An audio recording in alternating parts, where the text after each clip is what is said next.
It's a little bit of a slow news day. Not a lot going on in the news, so I wanted to share with you a different kind of lesson. I filmed it right here in my classroom. Also, if you would like to become my speaking partner one-on-one, I am offering a special deal. Use the code FALL15 for 15% off. A little more about that later on in the lesson. Welcome. And hey, look at this. A free English class with a real American teacher in a real American classroom. Yeah, I'm at school right now.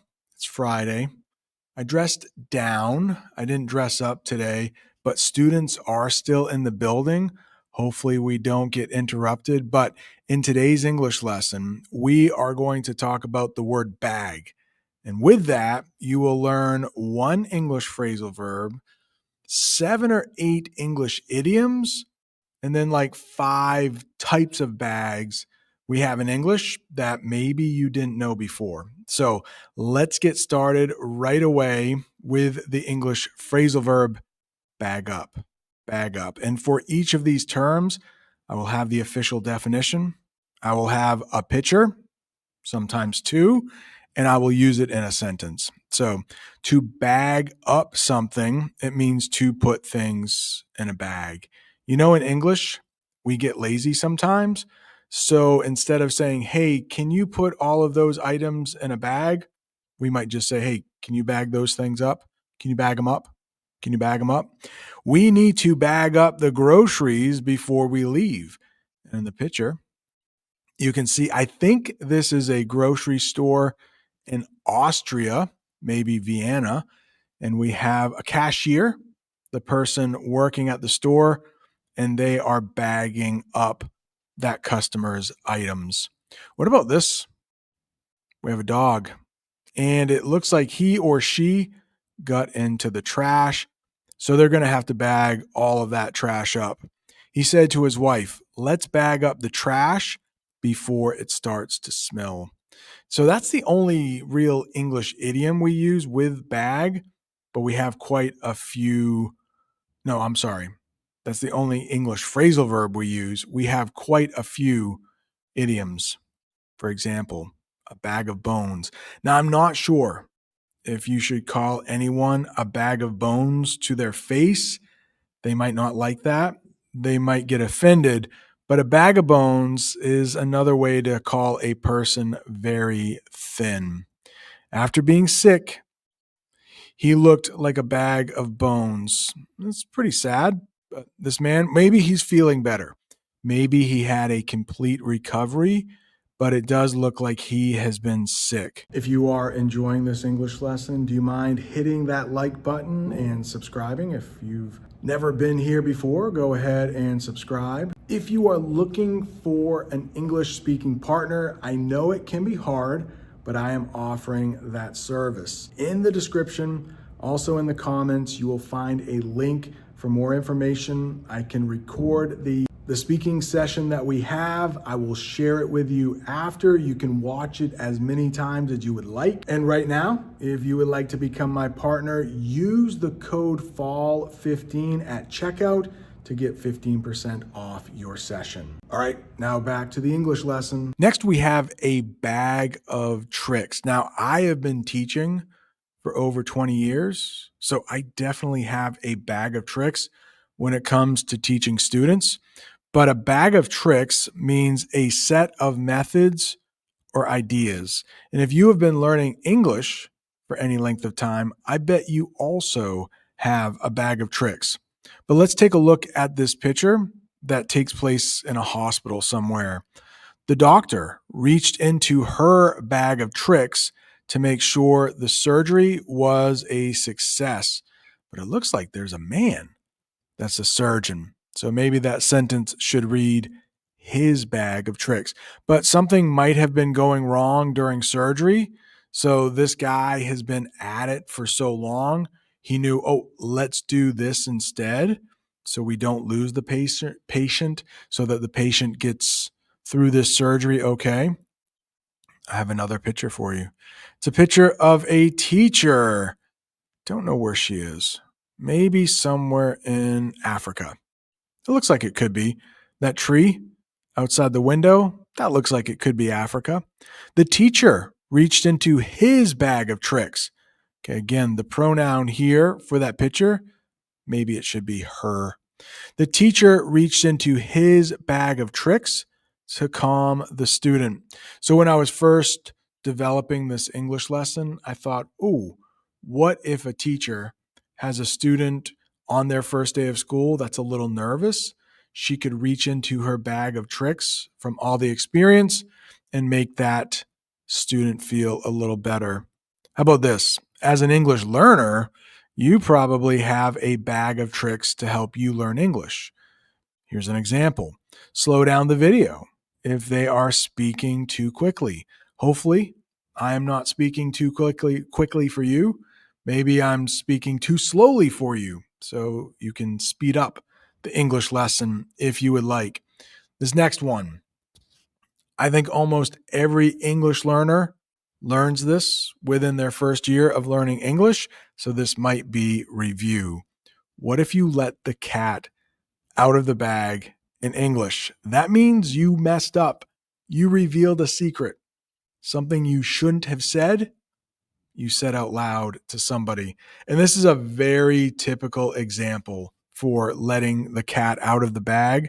She let the cat out of the bag about the surprise party. You can see the woman in the center of the picture. She does look shocked. So maybe she said something she shouldn't have said. But it does look like the cake is there already for this woman. So I don't know how much of a surprise it was. I got the idea for this English lesson from Bob, the Canadian's live lesson today. And he mentioned the term in the bag, if something is in the bag. So I thought, how many different phrases do we have in English that use the word bag? Turns out, quite a few. If something is in the bag, that means it is certain to be won or achieved. So how about this sentence? It goes along with the picture. With 2 minutes left, the game was in the bag. I can't remember which two teams are playing here. Oh, we got Inca Cola on the scoreboard. I think that's from Peru. But these two teams, I think it might be Croatia and Senegal, maybe. They are playing a soccer match, and it looks like there are about 2 minutes left in the game, and Croatia's up 5-0. Yeah, I would say that this game is in the bag for Croatia. I mean, they are certain to win. I hope this has happened to you. He left the interview knowing he had the job in the bag. So that interview must have gone really well for him, and he knows he has the job no matter what. This, however, is not as good. It's emotional baggage, and that is negative feelings or experiences from the past that affect someone today. So some people might have emotional baggage from a bad childhood. Some people might have emotional baggage from a bad childhood. Wow. I read that sentence word for word. I didn't realize I did that. I thought I was just summarizing or paraphrasing that sentence. But I do have a sentence for this picture. Let's look at the picture first. Let's get rid of the sentence. So we have a couple. Maybe they are on a date. Maybe this is Indonesia. I think it's Indonesia. And the woman looks very happy, but the man, not so happy. He couldn't start a new relationship because he was still carrying a lot of emotional baggage from his divorce. So maybe he asked this woman out on a date. And then once he got there, he was like, this doesn't quite feel right. He's still thinking about his ex wife. There's some emotional damage there. A grab bag, that is just another way to say a mix of different things. So we have a teacher here. That's a Belgian flag. So maybe she is teaching in Belgium, or maybe she's teaching French in a different country. I don't know. But the teacher's quiz was a grab bag of questions. So in English, if I give my students a quiz, I might put questions on there that are multiple choice. which means you might have A, B, C. You pick one. We might have true or false. There's two choices. The statement is either true or it's false, or you might have a short answer question where you have to do what it says, write your answer, but it's short. Or you might have something like an essay where the answer is a little longer. So that would be a grab bag of different questions on a quiz. Got another one here for grab bag because there are actual grab bags. This would not be an idiom. So let's make this picture a little bigger. The store owner put old items in a grab bag and sold them at a discount. So basically, it's a bag at a store. You can't see what is inside, but it's a bunch of discounted items. And the grab bag would be available for a discounted price. When I was a kid, I used to like getting grab bags because you never knew what was inside.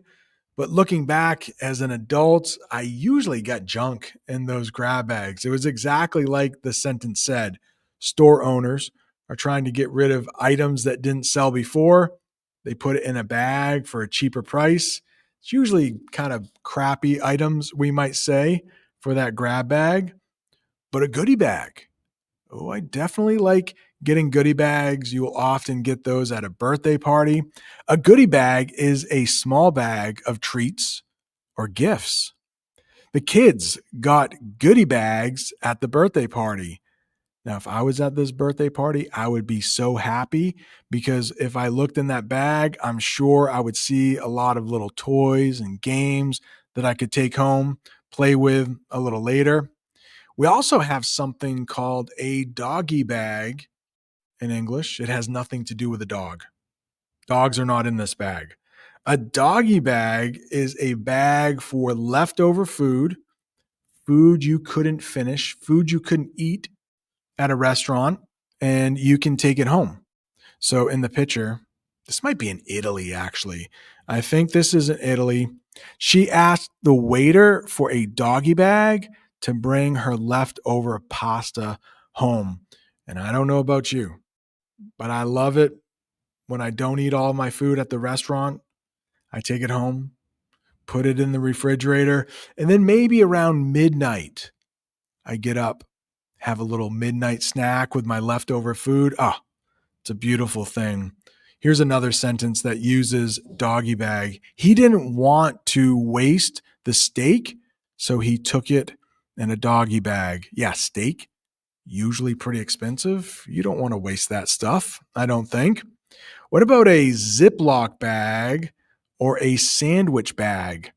It's kind of what it sounds like. It's a small plastic bag used to carry sandwiches or snacks.